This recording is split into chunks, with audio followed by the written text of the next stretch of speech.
Writers and Crafters, I'm Valerie Ihsan.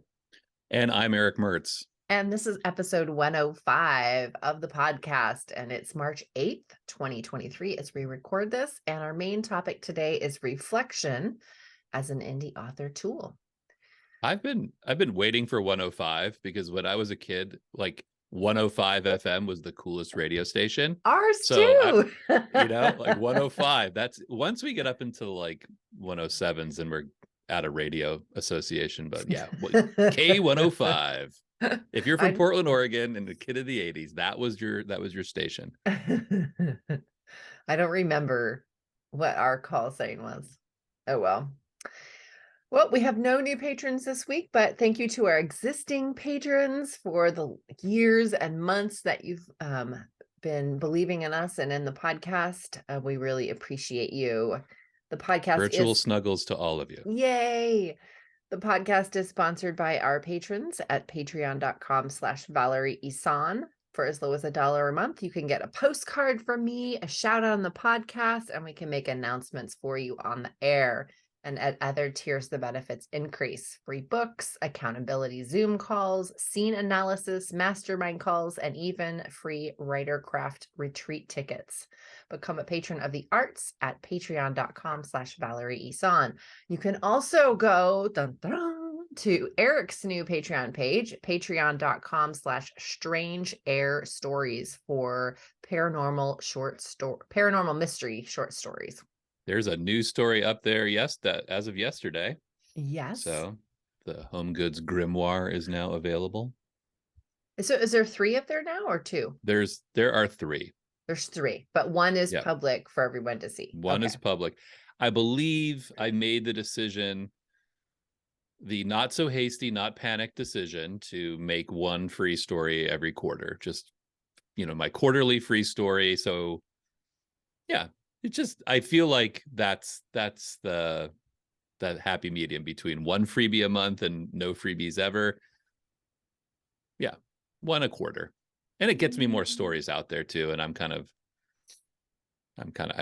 to fill up that Patreon page. So I like the idea of how, because I was listening to your videos at the tier that I'm at. I get the videos on the story inspiration.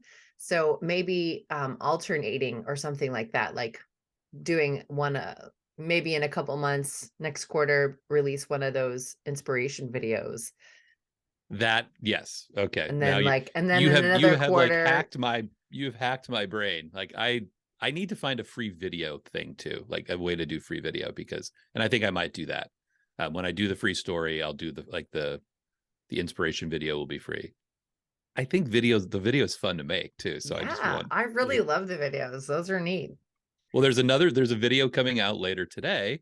So if you come over and subscribe now, you'll not only get the story, but the video, which you'll get the video and I did it in 3 takes too. Just saying, 3 takes. That's big for me. That's big for me. I'm usually a 1-take video person. Wow. Even if it's crappy, I'm like, whatever.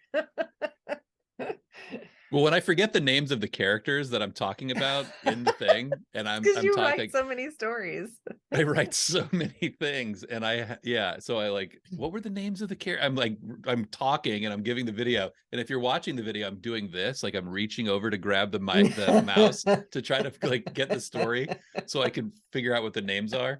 I just space because there's 5 female characters in that story, and they're all the female characters are named after victims of the Salem witch trials, and that's I didn't remember which ones, and so I had to go through and be like, I'll just do a new take.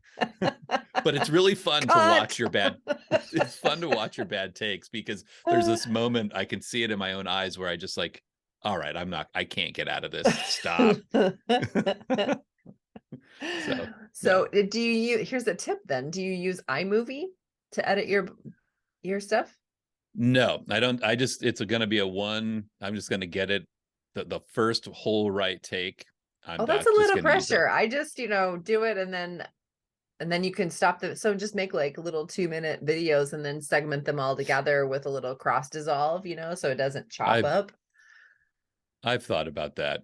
I'll have to get there eventually, but right now, like, here's the thing for me with video, it's been such a barrier. I have a friend who's a videographer, Jim Strayer, Two Penguins Productions in Portland, Oregon, and he's given me all of his, like, here's how I get a reluctant video person to, video subject to talk.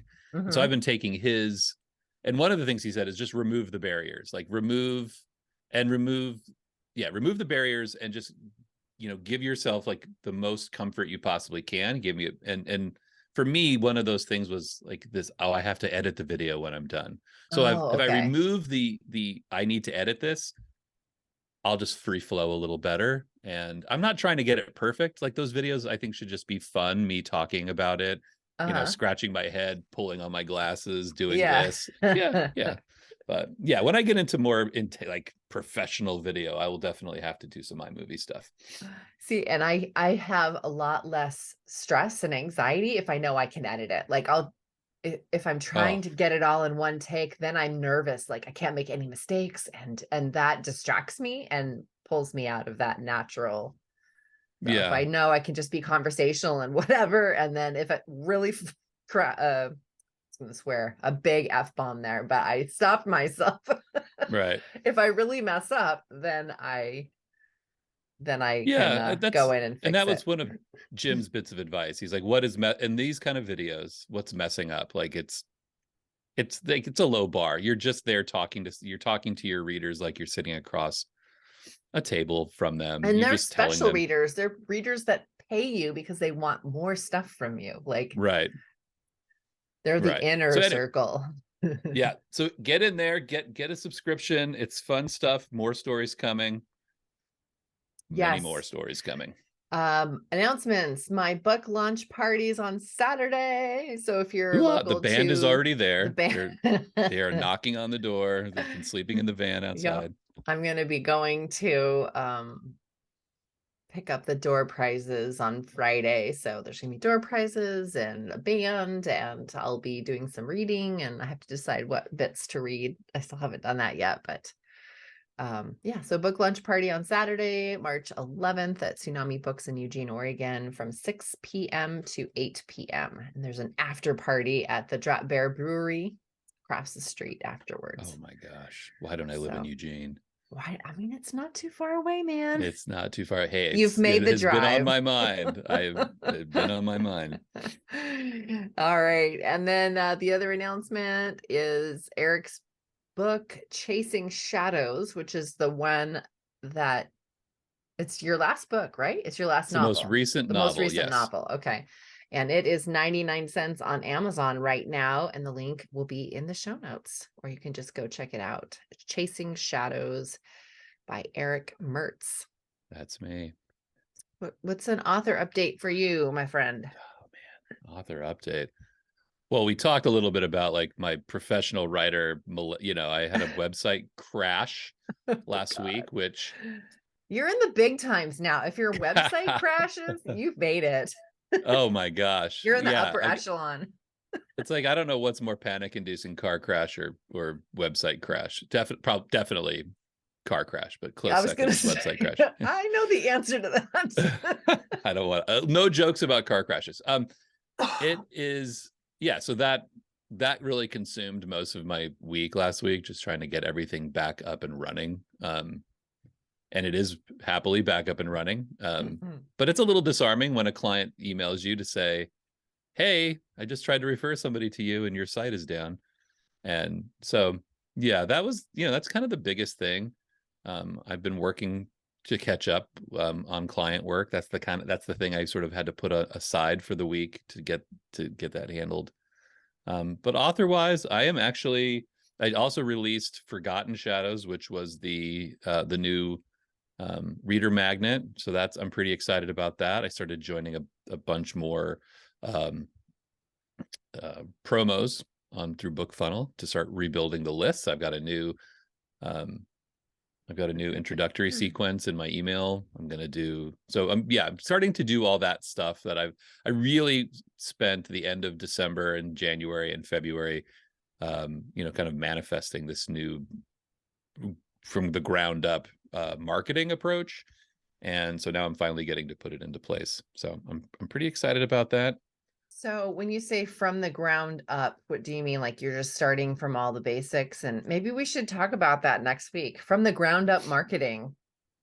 Just, yeah, well, the basics was like you need a reader magnet, and I had to And a do website that works. and a website that works. Okay, ding ding. From the ground up marketing. Yeah. I like that So though. That's a good title too. yeah, so I had to, I was, doing everything new. Like I've kind of gone through and re-engaged all the promos I was in to make sure that they have the right reader magnet. And so yeah, it's just kind of reordering the bookshelf and how to go about things. It's actually kind of fun to think of that. I've recognized how far my first effort got me, and I'm pleased with it, but now it's time to revamp it. So I'm happy to do that. And I've also got, go ahead. oh, I was, while my writers group is getting, we're working through the next novel, I actually wrote another novella to fit somewhere in the shelf, because I need another release, because this story was itching on me. I had to write a new story, and my writers group and I were taking too long to get the next novel done, so I wrote a novella. You're amazing. That's what I do. You're inspiring. Thank you. This is a good one, actually. This, if you remember, you worked on a book of mine called Mask of Tomorrow. I took the Native American characters from that book, that's a standalone. This is the new one that you're sending me? I'm using those characters. Yeah, I took some of those characters who were part of that book and decided, like, this book doesn't fit in this chronology, but I need these characters. So they're in here now. But it's still a strange air story though. Right. So the way I've now conceived of this series, and I'm thinking of it, there's going to be the stories that are in the Melville chronology that are that are in the main storyline, and then I've got books for really every side character in the whole world. So I think what I'm going to do, and apparently Robert Dugani does this a lot. He's got his main series, and then he's got like the offshoots. So I'm going to be doing some offshoot books here later this year based on the side characters, their world, where they come from, what they do. So I have a side novel called Mask of Tomorrow.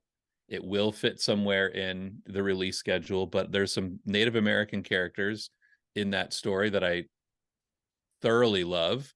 And I decided, you know what? They have a piece of this story, and I'm going to write it. They have a piece of the main chronology, and I'm going to write that piece of the main chronology. And that's what I've got. So awesome. And then in 40,000 Forgotten words. Shadows, did you change that last chapter? You know what? You put me in a bind, and I didn't. I didn't. And here's why.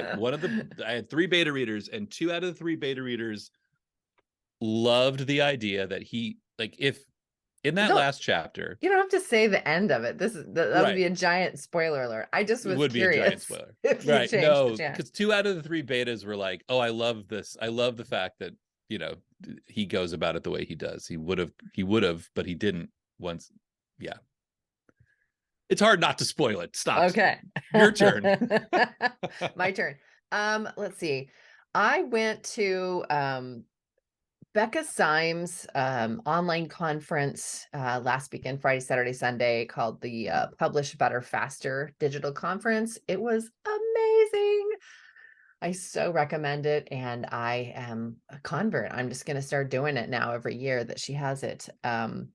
It was heavily strengths-based, of course, and so she was talking about marketing and publishing, using your strengths and how to better do that. And it started a lot of cool side conversations and helped kind of place myself, like understand myself better in how I write. And it's a lot of self-awareness when you come out of a conference that's based on your strengths, and that is very exciting to me.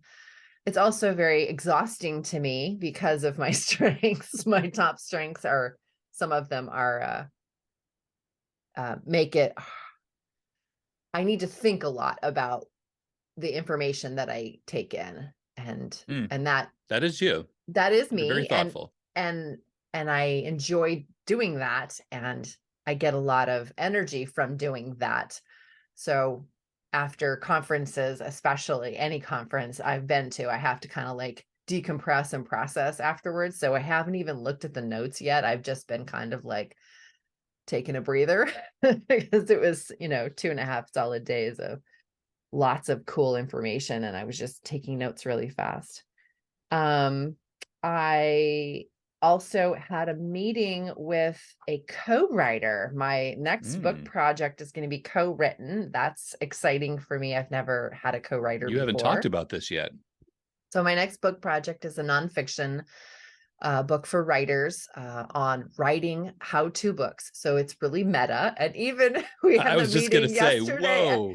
and having the conversation about talking to the writer and the reader are all, there's too many layers of that, like, because we're writing to writers who are writing to readers who are writing. Basically, there's Stop. 3 levels of writers. That's super meta. And it was really hard Yeah, to talk to her about it because we kept right. messing up. Who are you talking about now? I need another cup So, of coffee already. yeah. I'm going to take a sip of coffee now because you mentioned it. Hey, writers, but that is, thinking about it, that is a really interesting niche. Like it's not as intuitive as people think. I think. Yeah. So I there's think you could stumble if you try to do that without some advice. so that's my next book project, and I'm going to get started writing on it today. So that's my So author update. how about a little bit more, please? You Okay. just kind of, so who's the co-author? Did you say? I didn't My say head was yet. spinning. Um, Are you her, allowed to her say? name, I don't know. We haven't even talked about that actually. Maybe you shouldn't. If she's listening, I'm sorry if I'm outing you early, but I'm sorry. Um, well, her first name's Ran. Let's just say that. Interesting. I have a client She's named Ran. oh I do. That's no. Oh, uh-oh. okay. Well, let's move on. So yeah, we're gonna write this book together, That's cool. and neither one of us have had co-writers before, so we're just sort of trying this on as an opportunity to see if we like writing with other writers. We will do this as a show. Please. Co-writers. Co-writers. That is a topic. That's a big topic. I've tried it. Some success, not a lot. All right, yeah. After we're done, I'll do maybe we'll interview her too. We'll Oh have like a yeah, little definitely. conversation about it. How meta is that? Like oh my gosh, it's just the layers of The this. layers of meta just keep digging deeper Oh, and deeper. All right, cool. So yeah, I'm gonna start working on my new book today, and I went to a conference, and yeah, so lots of fun stuff. you have been signing up to teach at conferences, have you not? I'm pitching conferences. I still Yeah. haven't gotten any response yet. I pitched 3 on Monday. So getting in that pipeline. I think I've pitched 3 to 5. And some of them have come back and said, we haven't started, talking about our next conference yet, but, we'll reach out when we are. So those aren't no's. They're just not yet. Wait, I haven't even started thinking about it yet. Right. Well, if you and I end up teaching at the same conference, we will do a live at insert That would be conference so name podcast in the fun. bar because that's how we met. Yes. Yeah, That's awesome. how to do conference after hours. After hours, right on. What are you reading? I'm still reading Deadbeat. I'm still Okay. plugging through pretty slow reading there. I'll also say that this website crash just kind of took a lot of the juice out of me. I've been really just going to bed a little earlier. Just it not look, it's everything was back up and running, but it just that vulnerable feeling kind of left me a little exhausted. Yeah. So I'll probably finish that this week. I'm hoping that I've got all the books I want coming from the library soon. I think they're all going to arrive at the same time, unfortunately, but I'm really looking forward to that new Stephen King book. So anyway, Already looking at what's next. What about you? What new Stephen King? The fairy tale? Fairy tale. Yeah. I have that book too. It's sitting on my counter over there. I got it used from the bookstore. Just thought, oh, God, used. That's he must be one of the ones that like the used books come back to the store pretty fast, right? Because people get them early, they read them, and then already move on. if we actually no, I mean, we at our bookstore, it was our Stephen King selection was usually picked through a lot. Yeah. So we didn't have a lot. So whenever we would get somebody's collection, like somebody would come in and bring like all their Stephen King books, and we'd Oh, that's have great. like 20 Stephen King books hardcover with the Mylar wrap and everything. And Yeah. we'd put it up on like picture on our Facebook page. And then like 8 They'd be people would gone. come in that day, like Stephen King books. Right, right. So yeah, not that's how usually we would manage that, or not manage it, but that's how it would happen for us. Right, right. I was just gonna look up the author for the book that I'm gonna read next, because I just finished reading the Heather Weber book that I needed to read instead of the other book that I couldn't get into. So the Heather Weber book was In the Middle of Hickory Lane. So I just finished reading that. And so I still have those like nonfiction ones that are sort of floating around that I'm half through. So I'm kind of like trying to wrap up some of those. But the next novel that I think I've decided to read is called Maame. It's by Jessica George, and it's a new book. I actually have the ARC copy that I got back in the day, but it's now published. It's out. And it's just about it's about a woman who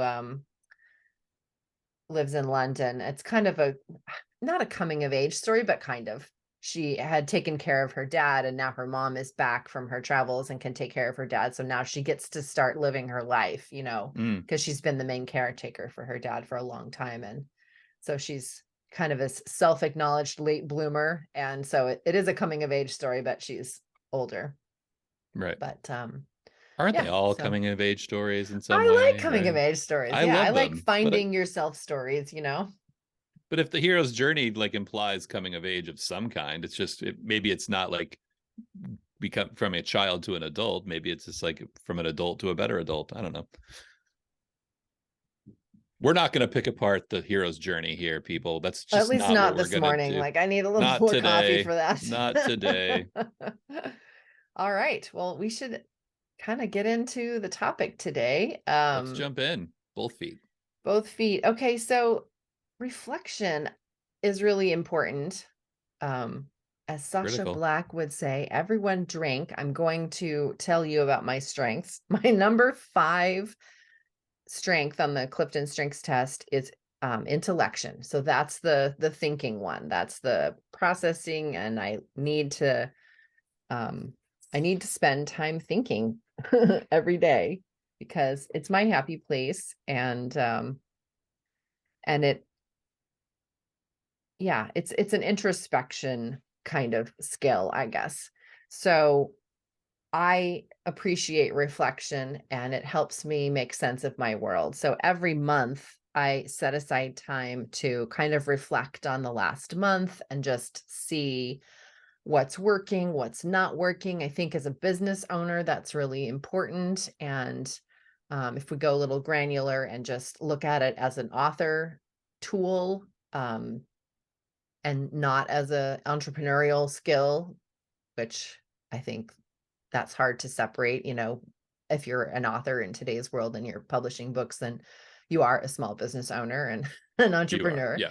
So it's kind of hard to separate that. But just, if you're looking at it in terms of looking back at your business goals and activities and tasks and what worked and what didn't work, that's one thing. But you can also use it as, like a tool for your writing. Right. Is my writing schedule working for me? Is my is the time that I'm spending with these characters appropriate for this story? Right. Is first person working? Am Right. I able to connect with the character? Like, so you can go through and just do reflection tools just like on your novel, if that works for you too. So I dig reflection. I That's how I'm going to start actually, this conversation. one of my freelance gigs, as I write, I ghostwrite these, let's just call them like sort of prestige business books, and they're for like big business people, and they basically like pay to get a chapter in a book, and it's for prestige for their company. But they're always really interesting people to interview because these are highly successful people in whatever field they're in, right? So if you can put aside that I'm not in real estate and just listen to a successful real estate person talk about success, um, you can learn a lot. But it's funny you say that. One of the guys I just recently interviewed is a documentary filmmaker, super interesting guy, really funny. Our interview is just chock full of me chuckling at his responses. But one of the things he said is the key, and he's a documentary filmmaker, so he's a creative. But the keys he said was for him was like, I don't do things that I'm not good at. And I learned what I'm not good at by just reflecting on everything I did.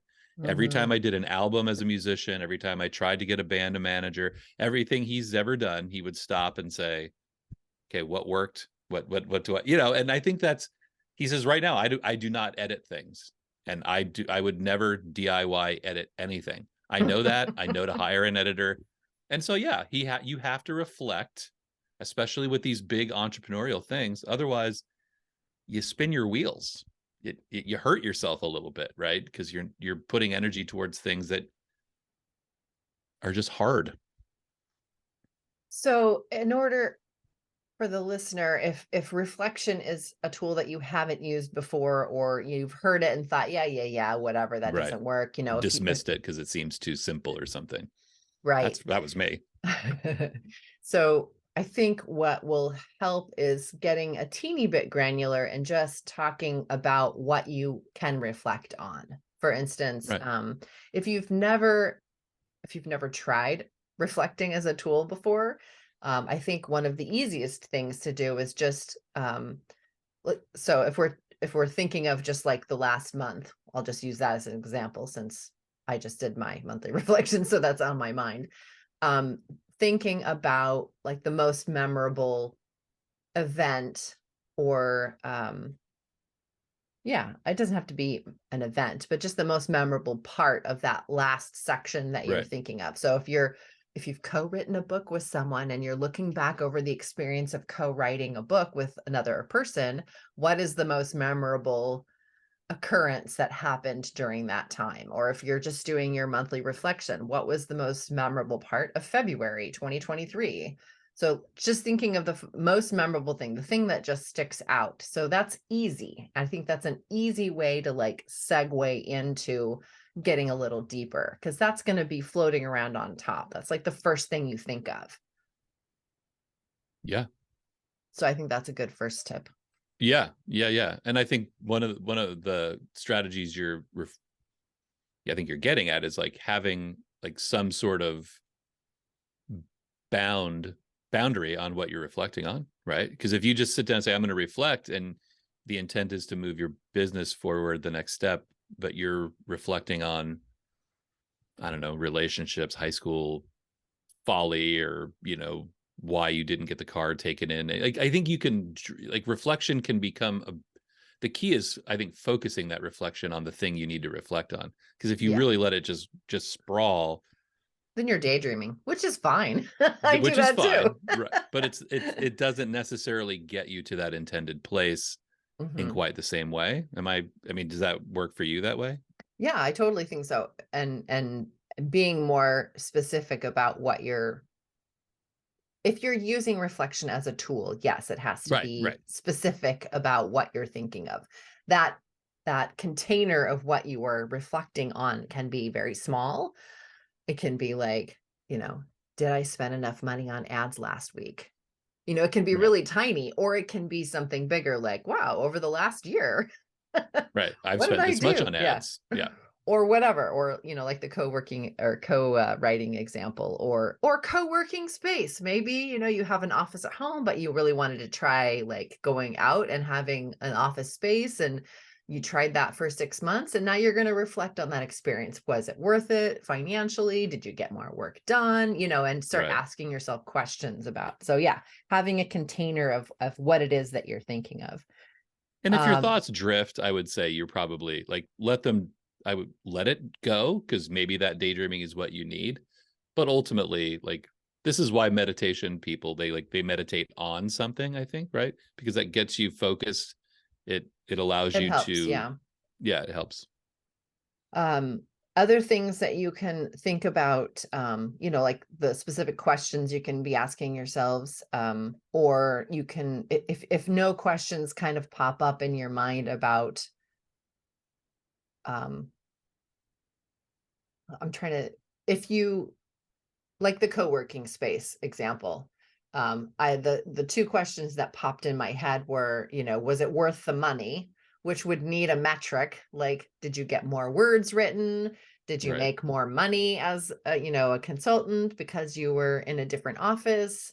Were you able to focus more? So whatever your metrics are.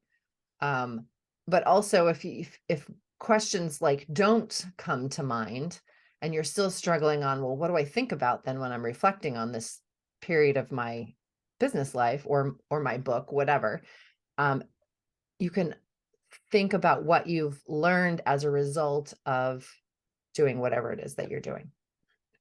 So Right. like the biggest lessons, did I actually, what are my takeaways? What lessons did I learn from having this experience? Right. Right. Yeah. And I think that reflection, but I may be jumping a little bit ahead, but like, I feel like that when you have that sort of intended reflection, it allows you to, it allows you the benefit of not being reactionary on, because the idea is that you're going to reflect on something, and then you're going to use that to move forward, to do things differently, to and recreate your practice. But it also, I think, for me, the unintended benefit was, once I gave myself over the permission to reflect on things, I wasn't so reactionary to little things along the way of the next part of the journey. All right, I wouldn't go into panic mode when things didn't work, because I felt like it had that mechanism. It gave me that mechanism to troubleshoot in a calm way. So I think, because to me, the enemy of reflection is reaction, and I think the unintended unintended, boy, trip over that one like yeah, the unintended benefit was a lack of reaction. And I think that if you do tend to have that reactionary response, or if you are a person who gets sidetracked and kind of negative spirals on like mistakes that you make along the way, this author journey is all about making mistakes and trial and error, and finding what works for you. So when a quote unquote mistake happens, then knowing, if you've built reflection into your business practices on a regular basis, then that could be a time when you say, oh, I'm not going to worry about that. I will reflect on it at the end of the month when I set aside time to think about it. You know what I mean? Right. Like you can kind of break yourself out of that negative self-talk spiraling down deeper and deeper, as we all have done at some We point all in our do. career. Yeah. You can kind of break It's into that. natural. I mean, things go wrong expectedly and unexpectedly. I remember that in social work. There was like unintended consequences, or not, sorry, expected consequences and unexpected consequences. Like, you can't expect to run into a hitch when you're going to co-author this thing. Guaranteed. You will have communication issues. You will have boundary issues. All those things will come up. There will also be things that you didn't expect, that will surprise you, but you'll be ready for them. Mm-hmm. Yeah. One of the things that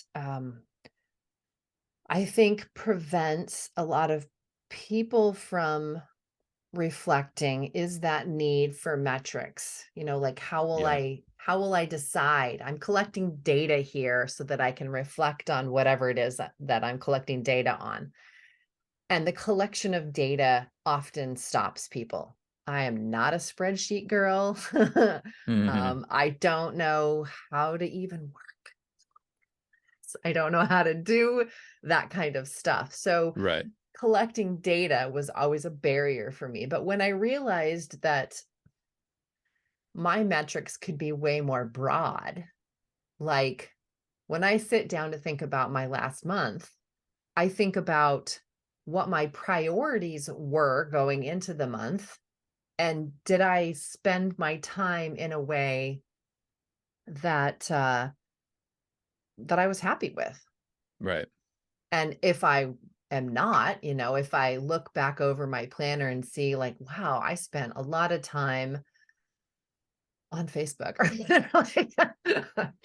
or, Way if I too spent a much. lot of time on answering, client emails and I didn't get to write because I was just trying to like put out all these fires. So if that's the case, if I've spent too much time working on things or I prioritized in an area that I thought was important and then realized that, oh no, this other thing is way important, more important, then you can adjust. I mean, that's the whole point of the reflection tool, is looking back and seeing if it worked. So you don't have to have a spreadsheet to do that. You can just be like, oh, and part of how I do that is actually going through my planner and looking at what I've written on each day. And like, I don't get too granular, but I make a bullet list of like all of the things that I accomplished in the month, because I think this is super important for self-care and for motivation and for confidence building, is writing down the things that you actually got done, because they always, always, always get like swept under the rug, or you just forget about what you do accomplish. So, you know, I record and edit and upload, 3 or 4 podcast episodes every month. That takes a lot of time. I'm proud Yeah. of that. Yeah. Um, I have client meetings. I have, we did some yard work. We put a bunch of bark down on the mud and the back so the dogs don't drag in as much. That took time. That didn't Right. have anything to do with business, but these are the things that make up a life. And when you're an author, or any entrepreneur, you have to have a work-life balance. So, Right. and I can see then as a whole, if I was able to have that balance, like, oh yeah, I went to a couple parties, I had friends over, I saw my dad, I texted with my mom, I found a new chiropractor, I had some self-care moments, I traveled, I read 5 books, like I just go through Now the you're just list. bragging. But that's the point. That is the point, right? You have Brag to to give yourself yourself, like give that yourself ego stroke. That, kudos. This yeah, is absolutely. important stuff. You got interviewed on a podcast, write it down. If you Right. wrote 7 chapters in your new book, write it down, Right. celebrate along the way. And that will help you determine if what you've spent time on during that month, if that's what you're reflecting on, is, Right. if it met your needs, if it helped you thrive as an indie author. I think that's so key. I used to supervise people, and it's really hard to sit down with someone and say, well, here's all the things you're not doing. Here's all the places you're not meeting the standard. People shut down, and you will shut down. I think when you reflect on, here's all the things I did wrong, you're going to, it will shut you down, that reflection process. You have to come at things from like, here's the things that I did, here's the things I could have done better. There has to be this balance Mm-hmm. between the negative and the positive. Otherwise, yeah, it's not all just troubleshooting. You have to know what you're doing well to know how to get through the next step, because like, what is the Beckett quote, like, fail better next time, like Or feel better you're faster or whatever. yeah, Yeah. you just and I think there's a wisdom to that, but you have to give yourself that pat on the back. um And I my also, resist Go for it. knowing, talking about that work-life balance, like life happens. So if if something big has thrown a wrench in your world, like a website acknowledge crash. that too. Yeah. Like, Just so saying. if you're, for instance, with the monthly reflection, if you look back and say, how am I different from the past month and then the month before it, like, well, I was working at the bookstore before, so I didn't get as much done, and there Right. was a little more stress involved. So now this month I'm feeling less stressed. I'm more at peace. I get to work from home, so just knowing, what else is happening in your world when you're reflecting on whatever you're reflecting on is important. And like, I Right. really liked what you said about acknowledging the good too, like having a balance between, yeah, I want to pick some things I can improve on in this coming month, and picking, like creating like a little mini action plan for those, like the next step, little small action steps. But also, what are you grateful for? How have you Yeah. grown? What are the good things that have happened too? So yeah, I really like what you said about that good and bad, not Yeah. bad, that good and challenging. Good and challenging. Right. Yeah. I think my resistance to this, at least early, is that there was no metric. I like that you said that. There's really not words don't directly come out of this time. It feels like a soft skill. So there can be a bit of a resistance in a world where you feel like you have to have all these hard skills. Oh my gosh, I have to market, I have to lay out my book, I have to, you have to, all these things you have to do that are very concrete action steps. Like this feels like something that you can avoid, but in a world where there's a lot of action steps to learn, you need this to power you through, because it's incremental. Like all that growth is incremental, and if you don't stop to look at it, You you're forget. not going to you're not going to get it. And you're not going to see the patterns too. Yeah, patterns are key. All right. Well, That was fun. that felt like a good segue to the end. Yeah, Thanks for talking with me. I think, absolutely. yeah, have a We'll see you great next week week. and happy writing, and go reflect Do if you it. feel called to. Right. If you don't, well, Then don't do it. then don't do it. But we think it's a good tool. Right. Happy writing. Take care, everybody. Bye for now.